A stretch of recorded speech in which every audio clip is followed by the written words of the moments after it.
The Tom Woods Show, episode 1291. Prepare to set fire to the index card of allowable opinion. Your daily dose of liberty education starts here. The Tom Woods Show. Folks, more and more of my listeners are ditching the traditional 9-to-5 and working on their own terms from their laptops. There are many paths you can take to make the internet work for you, and I've written an ebook on precisely the ones I've used for myself. I'll show you how you can do the same thing. Download your free copy at pathstoincome.com. Hi, everybody. Tom Woods here. It's Black Friday, so get on over to libertyclassroom.com. You're going to get the best deal of the year on my master lifetime membership over there. It really is the history and economics they didn't teach you. It's an amazing product. It's going to make your life better. You're not going to feel like, well, I know I'm right, and yet when I get cornered by my coworkers, I don't really know how to defend myself half the time. Those days are over, my friends. Those days are over. So check it out at libertyclassroom.com. And what else do I want to say? Oh, what are we doing today? In today's episode, remember, I'm out of town this week. I'm out of town the whole week. But, you know, the episodes, they just keep getting churned out because that's the kind of guy I am. Anyway, I am in New York. And so what I have done for this particular episode is I'm sharing with you my recent appearance on The Scott Horton Show. You all know Scott Horton, the great libertarian foreign policy expert. So he had me on his program not too long ago, and I was a bit frazzled because I was trying to get ready to go out of town for a week. So I was trying to do 2 weeks worth of work in 1 week. And then I was on the Scott Horton Show, and I was a little bit frazzled.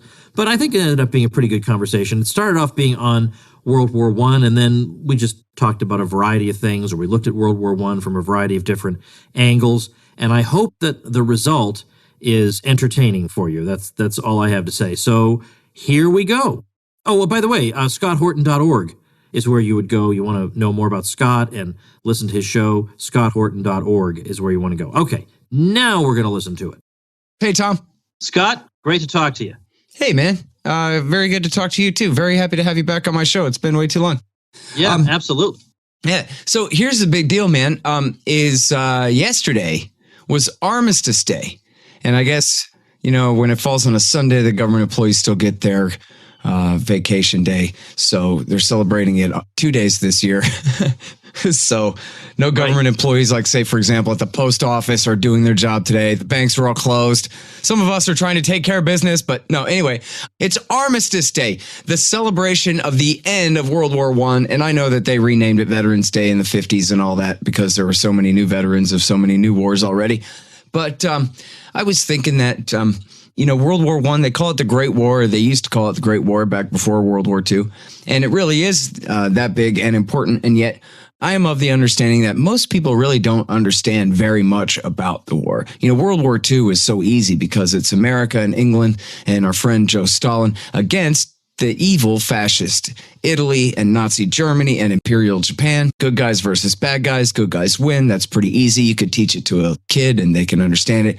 But World War I is a lot more messy and complicated. So I was wondering if you could kind of give us a little bit of a background into the war itself first. And then we can talk about the end of it, which was more important than the actual waging of it, I guess. Oh, boy, it's been quite a while since I've done it, but sure, I can do my best.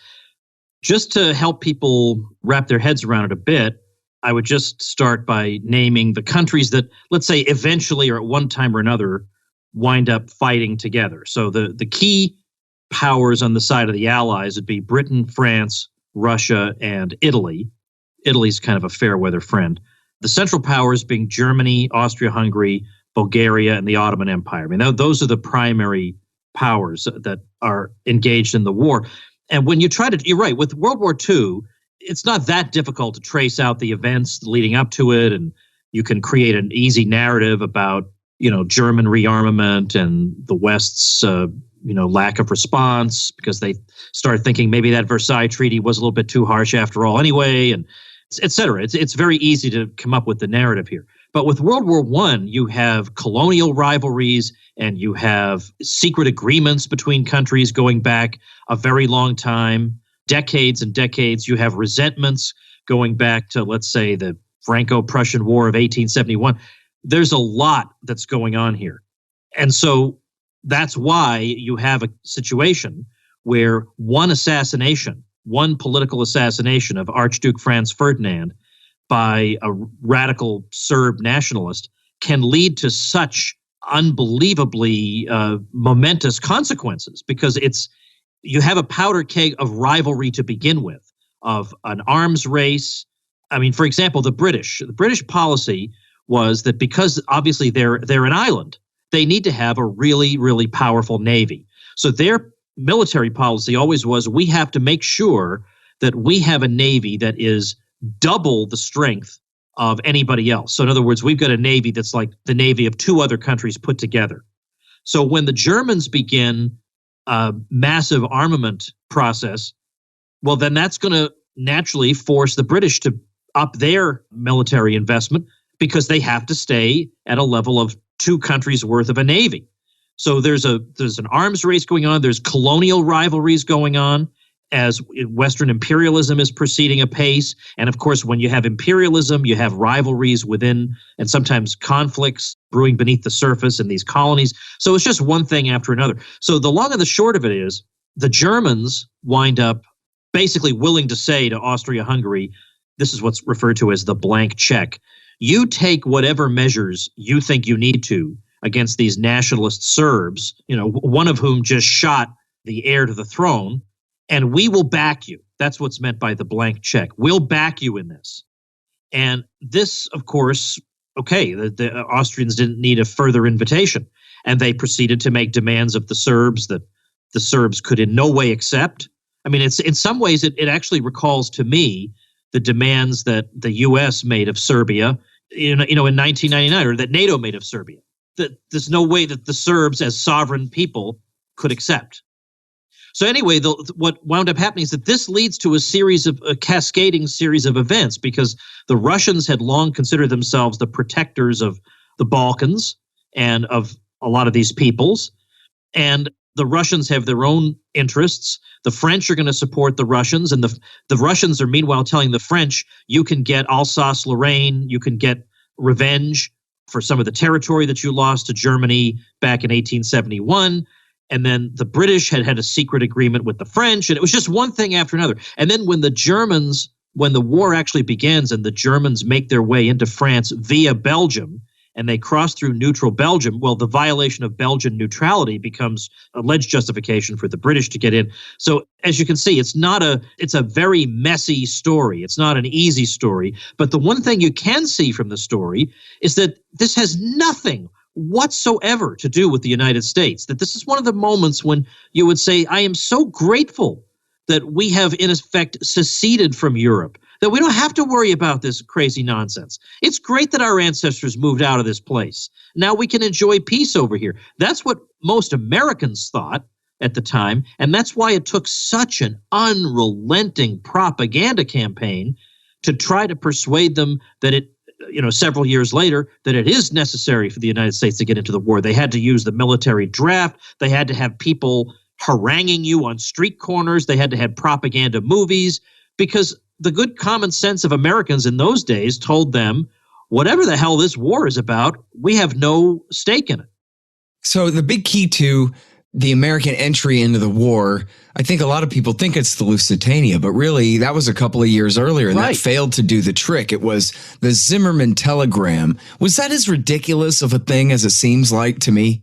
Especially in this era of fake excuses for starting wars. Totally fake excuses. Because you're right. The Lusitania was 1915, and no doubt there were people who thought that justified war, but it didn't. It didn't lead to the war. 1917 is when it happens, and there are several contributing factors to it.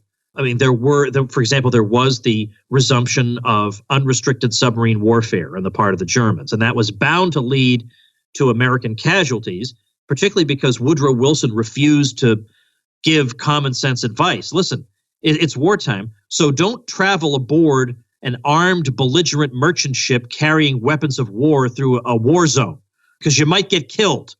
I mean, it would be like people thinking that they were just going to walk right down the middle of the Western Front or something. I mean, who in his right mind would do this? And what government would, like the Scandinavian countries, I'm fairly certain, told their citizens, look, don't, for heaven's sake, don't get on ships that are going to get you shot at. I'm pretty sure during the Russo-Japanese War, that was the position the Scandinavian countries took. If you are a Scandinavian, you're Sweden, Norway, Denmark, and you're on one of these ships and you get killed in the middle of that war, that's on you. We're not gonna avenge your death because you're an idiot. But Wilson wouldn't do that. So that was one thing. But certainly another one was this Zimmerman telegram, in which it was discovered that there had been communication between the Germans and, of all people, the Mexicans. And the argument there was the Germans were saying that if hostilities should break out between us and the United States, then we would help you to win back some of the territory that those greedy Yankees took from you all those years ago. And so this was, of course, trotted out as a great outrage. But to me, the key word there is if there are hostilities, which there weren't at that time, and if you were seriously committed to avoiding war, you would not have let, obviously a diplomatic faux pas like that lead to all-out war. I mean, seriously. I mean, come on. And the Germans they can't even sail out of their own ports at this point. They can't attack England, but they're going to come to Mexico and help invade Arizona. Yeah, right. If the Germans had the naval power to do that, they would have had the naval power to get enough food for themselves, which they couldn't do. Yeah, seriously. And, I don't know if any of them had ever looked at a map or if any Americans had seen one, but the American Southwest, it's pretty big. It was pretty big back when they stole the northern half of Mexico in order to, maybe the northern 2/3 of Mexico, in order to make it the American Southwest in the first place. There's no taking that back.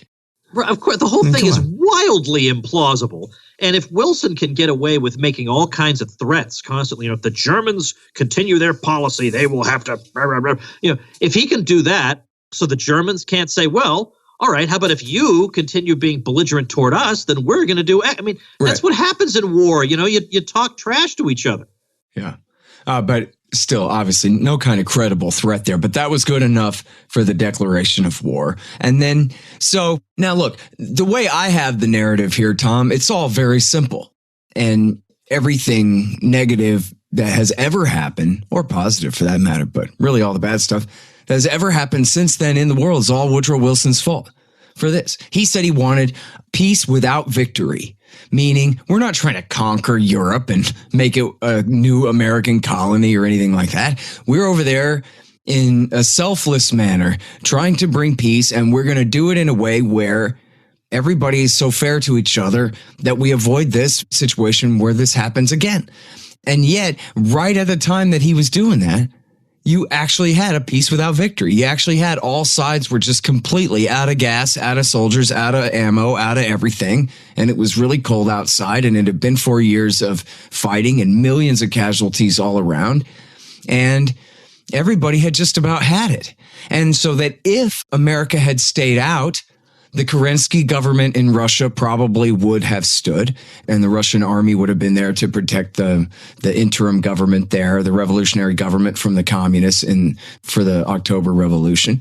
And you would not have had a situation where the British and the French were able to strip Germany of all their territories and make all these insane reparations demands. And for that matter, you wouldn't have had the British and the French carving up all the former Ottoman Empire in the Middle East and creating Israel and all these problems that the United States has been dealing with since the end of World War II. And it's all just simple as that. I don't know what would have happened instead, but it wouldn't have been Lenin and Stalin, and it wouldn't have been Adolf Hitler, and it wouldn't have been the Second World War, and therefore no Bush family fortune, no Cold War, no American empire either. Not like this anyway. But maybe that's just nonsense, and I like it because it sounds right, and maybe, I don't know, something else. I think there's plenty to that.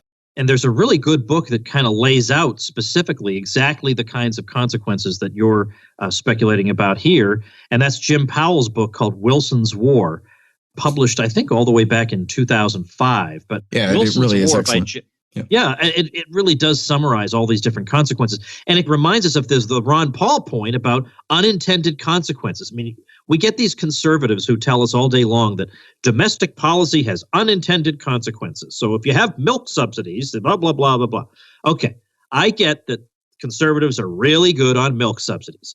But there are unintended consequences. If that has unintended consequences, Why wouldn't this, why wouldn't World War I have unintended consequences? Right. They might be consequences even more momentous than milk subsidies. Well, and it's, it really is the answer to, oh, yeah, well, what about Hitler, which is always the go-to for opponents of the American empire. That without the American empire, Hitler would rise in Germany and would conquer the entire planet, and then, eventually North America too, or something like that. But it's the obvious response to what about Hitler is that Woodrow Wilson should have never given birth to him. Yeah. There's a T-shirt that for a while was fashionable among conservatives, and it says on the front, "War never solved anything," and then it says except slavery, fascism, blah blah blah. So fascism, I thought, okay, it was war that created fascism. We wouldn't have had this problem. There wouldn't nearly have been the problem that Europe faced if it hadn't been for Wilson basically tipping the scales in one direction in that war and basically preventing the possibility of a genuine negotiated peace. That's where that comes out of. And not to mention the very model of fascism. I mean, look at the way fascism looks at how society should run. It's the idea that we don't want to. I mean, the reason they don't care about democracy is that their idea is that democracy is a bunch of competing groups trying to each grab hold of the center of power. We need one will representing the interests of the nation as a whole, setting domestic policy. And of course, that's the wartime model. We can't have a bunch of people debating about the war. We have one will carrying through the war. And then during the war, we don't want regional differences. We want to encourage one single unified national culture. So again, in peacetime, that's what we want. We don't want regional culture. We want one single German nationalism. So it takes the wartime model and it applies it to peacetime. It says that just as in war, where the private interest had to give way to the so-called public interest, that's the way we ought to organize society even in peacetime. So the very model of fascism takes its inspiration from war. So it is unbelievably rich even for conservatives to walk around with an idiotic shirt like that. Mm-hmm. It was like I was saying on your show the other day about Star Wars, about how that's a theme throughout there, is there's no time to discuss this in committee. I'm not a committee. Well, and, in other words, it's an emergency. And so the captain has to go ahead and take charge. And that's the story of Han Solo on his ship. But it's also the story of the Emperor cleansing the galaxy of the separatists and all that, too, Yeah, it's so fun. With all this stuff, it's always, everything's always every big issue is always an emergency. We don't have time to listen to your objections. And you people are too stupid. The experts will figure everything out. And then years later, we're totally vindicated. And then they act as if no one could have predicted, blah, blah, blah. I mean, and you can come up with like just even something as compared to World War I, mundane as bailing out AIG after the financial crisis of 2008. Mm-hmm. Well, there were people who said you could easily let AIG go bankrupt. This will have no effect whatsoever. Oh, no. Listen, we don't have time to listen. This is a major emergency. Right. And then it turned out when they looked into it, yeah, look, it's only about like a dozen firms that were really exposed to AIG. And the amount of their exposure is so trivial, it would just amount to like a year's worth of executive bonuses foregone. I think they could survive it. And then the former CEO of AIG says, you know what, in retrospect, we probably should have just let us go bankrupt. So in other words, we were right all along. And as usual, no time. We can't think about the consequences. Right. And it's like they can only think of, and you don't know if are they really dumb or do they just have their own sinister motives, and that's why they can't really allow us to have any input. Because is it really the case that they really can only think about one thing at a time? Like, let's go smash the Germans. Yeah. There might not be, there'll be no consequences from this. Well, let's just do that.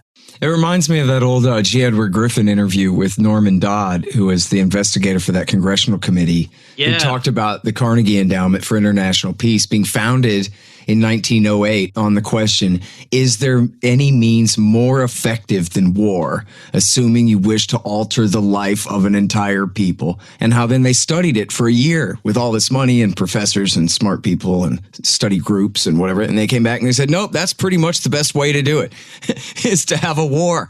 And then you can regiment all kinds of things in the name of the emergency. You can do all kinds of things, which, of course, leads us to the question of Woodrow Wilson's wartime administration, because it was really a great leap forward in terms of New Deal policies before the New Deal, wasn't it?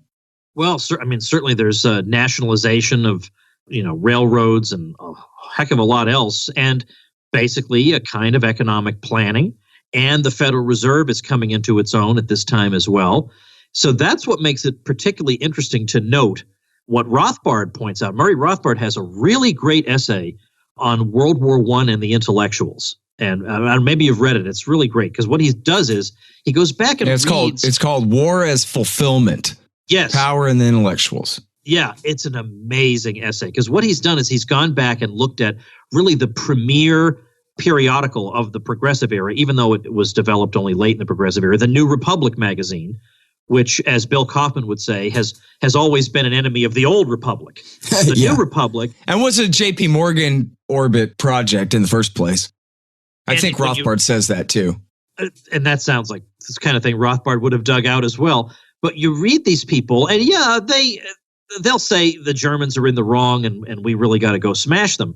But what really seems to float their boat is that while we're smashing them, this is such a golden opportunity to wean Americans away from their primitive attachment to the idea of private property and private life and try and get them thinking more in terms of, again, subordinating the private good to the public good and getting them to understand that we're going to need the state to exercise more authority over resource allocation. This is our opportunity to plan. This is our opportunity to be technocrats and to exercise power in Hamiltonian fashion and move away from the old dumb superstitions of earlier America. That was the way they thought. I'm not making that up. That is the way they thought.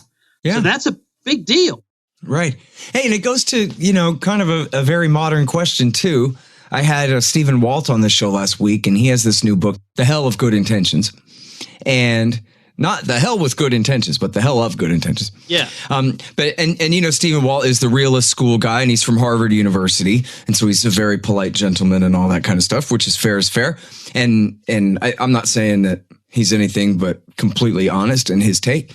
But his take comes from his perspective as part of faculty of a university where they discuss stuff like this in kind of a very gentlemanly and scholarly way, I guess, this kind of thing.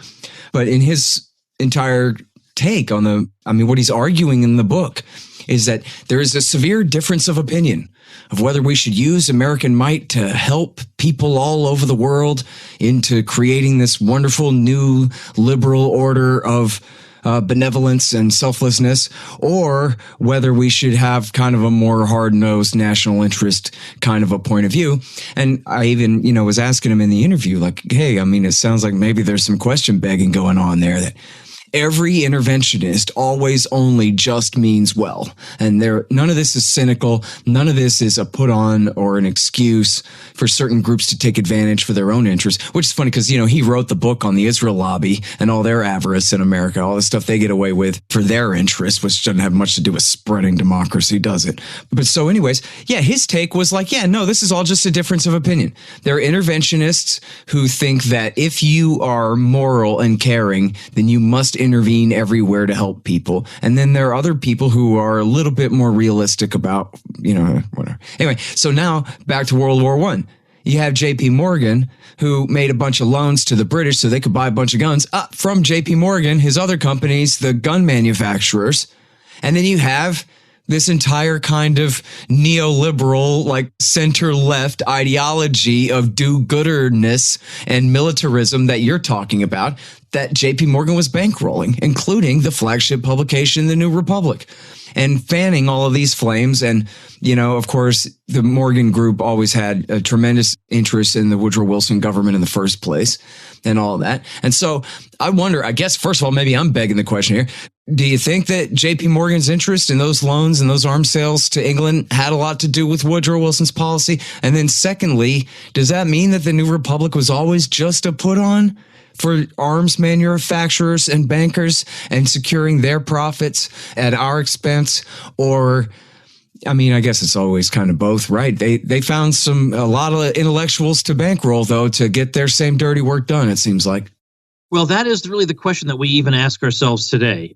What I will say is that Thomas W. Lamont, who was in the Morgan orbit, said, look, we were never neutral. Wilson, at the beginning of the war, said Americans should be neutral in thought, word, and deed. But he said, we were never neutral. We didn't know how to be. we poured everything we could into the side of the Allies. And it is true that they had a huge amount of outstanding loans to the Allies. And obviously, if the Allies lose, the chance of collecting on those loans is much lower. So I don't think it's conspiratorial it's just common sense that obviously, imagine if you as an individual lent money to two people who are in a fight to the death. Well, you're probably going to hope that if only one of them survives, it'll be the guy who owes you the dough, right? So, it's just common sense. But exactly how that translates into Wilson's decision to intervene, that's the part that's never really been made clear to me. And I think, plus, he was such a dour Presbyterian.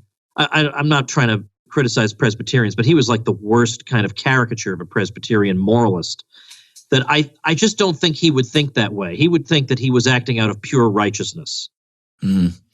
Well, but they're just as dangerous. Yeah. Those people are just as dangerous, if not more. In fact, there's a guy named Richard Gamble who teaches now at Hillsdale College. And Richard has a book called The War for Righteousness. And what he did in that war was he went and looked at what so-called progressive social gospel Christians were saying about the war. And you would think, based on the way, everything you learned in third grade, that they probably believed in peace because they were Christians and whatever. They were the most bloodthirsty people imaginable. They were drawing analogies between Christ and the American soldier. We see that on bumper stickers even today, and between the Germans and Satan.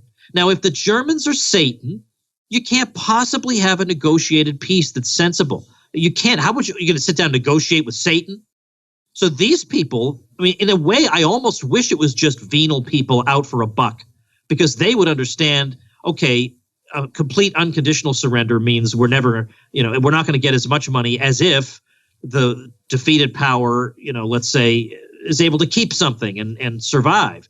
Whereas the moralist, the person who can't say, look, this is a finite, limited question. It's a battle between two competing interests, and one of them wins and one of them loses, and let's hash it all out. They cannot think that way. And so the results are going to be very bad.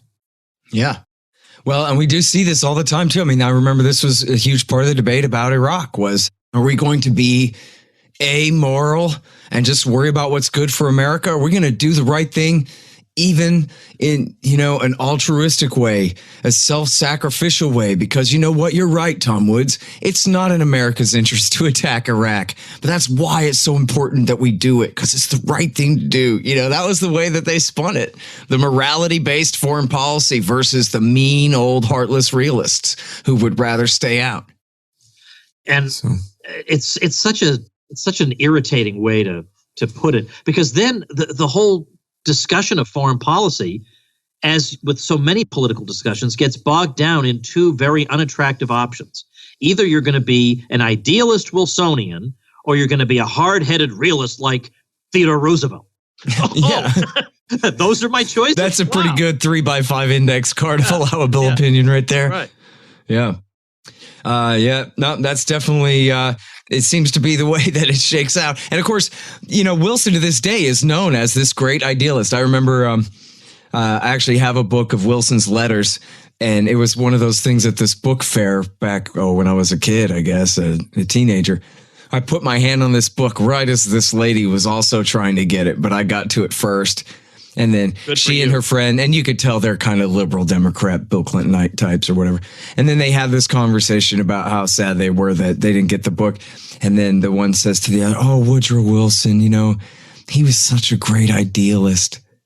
And it's always just that daydream of like, what if, just a regular person like us had total power to remake the world, to make it nice, this kind of thing. Like, that's basically like when Hillary Clinton said, don't call me a liberal, because the word liberty is still in there with the root word, and I don't like that at all. Call me a progressive, because I've got a plan for remaking everything, and there's no limit to what I want to do for you, So, yeah. He makes a great founding father for the modern American Democrats, I think. Yeah, for sure. All right. Well, now I kind of went over with my my little narrative there, but I'm sure I missed some. Is there some good context that you could add to the rise of Adolf Hitler and the Nazi Party in Germany And obviously part of that was in reaction to the communists who were also Woodrow Wilson's children in the Soviet Union. But, I would hate for people to not really have a very good taste for just how much of America's fault that was. Well, first of all, it's not a coincidence that the first time that Hitler really makes an attempt to seize power is right around the time of the German hyperinflation. Now, why was there a German hyperinflation? Would that hyperinflation have just occurred if there had been no U.S. intervention, if there had been no Treaty of Versailles? Almost certainly not. It was that the Germans were in a position where they had to make enormous reparations. They were even being made to pay the old age pensions of all the soldiers that they fought against. It was just an impossible sum. And so after a while, they were not making the payments. And the French then occupied the Ruhr Valley. And the Germans basically told their people to go on a patriotic strike and refuse to work under those conditions. So, okay, who's going to pay them? Where are they going to get their pay from if they're not working? Well, don't worry, we got the printing press. And so the hyperinflation comes about as a direct result of the financial pickle that the Germans were put in. There's no way there would have been enough power to put them in that position. And so there you see, now again, obviously Hitler's not successful in 1923 and 4, but well, he's on the map, that's for darn sure. But secondly, the fact that he's able to exploit that Treaty of Versailles. Now, remember the context of the Treaty of Versailles, by the way. Woodrow Wilson had been preening about since early 1918, making clear that any peace settlement he was part of was going to be far better than those self-seeking peace settlements that these stupid Europeans would probably enter into if they weren't overseen by Woodrow Wilson. Now, by the way, the Congress of Vienna, which ended the Napoleonic Wars, more or less ushered in 100 years of European peace, with some exceptions here and there. So it was a bit much to take for Wilson to be lecturing the Europeans like they don't know diplomacy like he does. I mean, after all, he's a Princeton professor. So Wilson then said, I am going to propose, and he laid out in his speech what became known as the 14 points. We're going to make sure that we have an impartial settlement. We're going to have a peace without victory. That is to say, the victors are not just going to go in and swoop down and grab the spoils, but we're going to try to be impartial in the way we administer competing colonial claims, in dealing with territorial adjustments and populations. We're going to be impartial. And then when it turned out that, no, actually, only the Germans would have their colonies taken away, and only the Germans would have to disarm, and only the Germans would have the principle of self-determination mocked, then somebody like Hitler could go around and say, look, if you want to be a self-respecting German, you cannot possibly sit back and accept a regime that's going to quietly go along with these humiliating peace terms. Now, again, surely the United States involvement, the United States was the industrial power of the world at that time. The involvement of the United States and the seeming infinite number of troops that could eventually be brought over at a time when the Germans are collapsing makes it decisive. It makes the American intervention and therefore this harsh punitive peace absolutely decisive. And it's that peace that Hitler really makes his career opposing. And remember, the Germans by 1918 is going on, they are having to resort to getting younger people in the army, or conversely, much older people in the army. You have Ludendorff saying that probably only 30% of his divisions are reliable, and a huge number of them are just simply unreliable. They could not be counted on in any serious confrontation. Well, with the German forces degraded that badly, and this seemingly unstoppable supply of fresh American recruits, well, it looks pretty hopeless. There's no chance for a stalemate there. So the point is that is what pushes the scale. And that's what makes it possible to impose that kind of peace that Hitler then uses to appeal to the natural patriotism of Germans and makes his career. Mm-hmm. Well, a couple of real ironies there, too, is certainly from their point of view, that, as you say, they were overmatched. Better quit now than later after it's just worse, right? Like they could see the writing was on the wall, full stop, no arguing about it. And yet the British and French and Americans did not have troops on German soil. They were still fighting on French soil, not very far into it. And so it was an armistice, right? It wasn't a surrender or I guess it somewhat was, but the German people, I guess, were told that it wasn't, that it was basically a timeout, that everyone was sort of calling it quits where they were.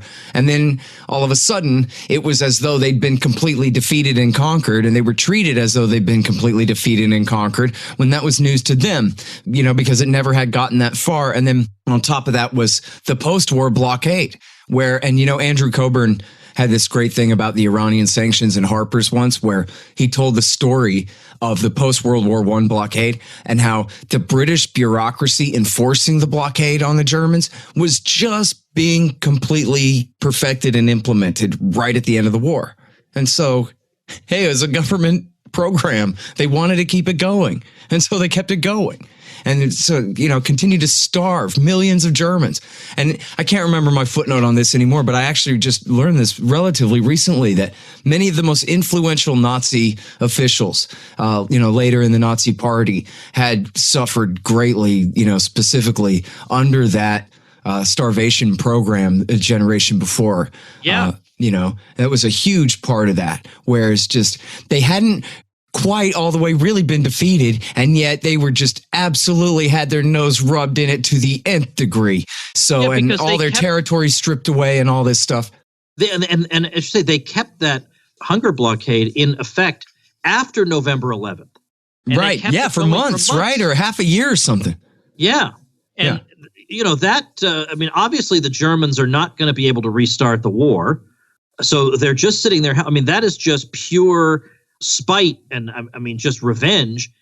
Woodrow Wilson apparently objected to this, but a lot of good that did the world. I know he thought that he would be able to pull one over on the European diplomats, but quite the opposite occurred. Yeah.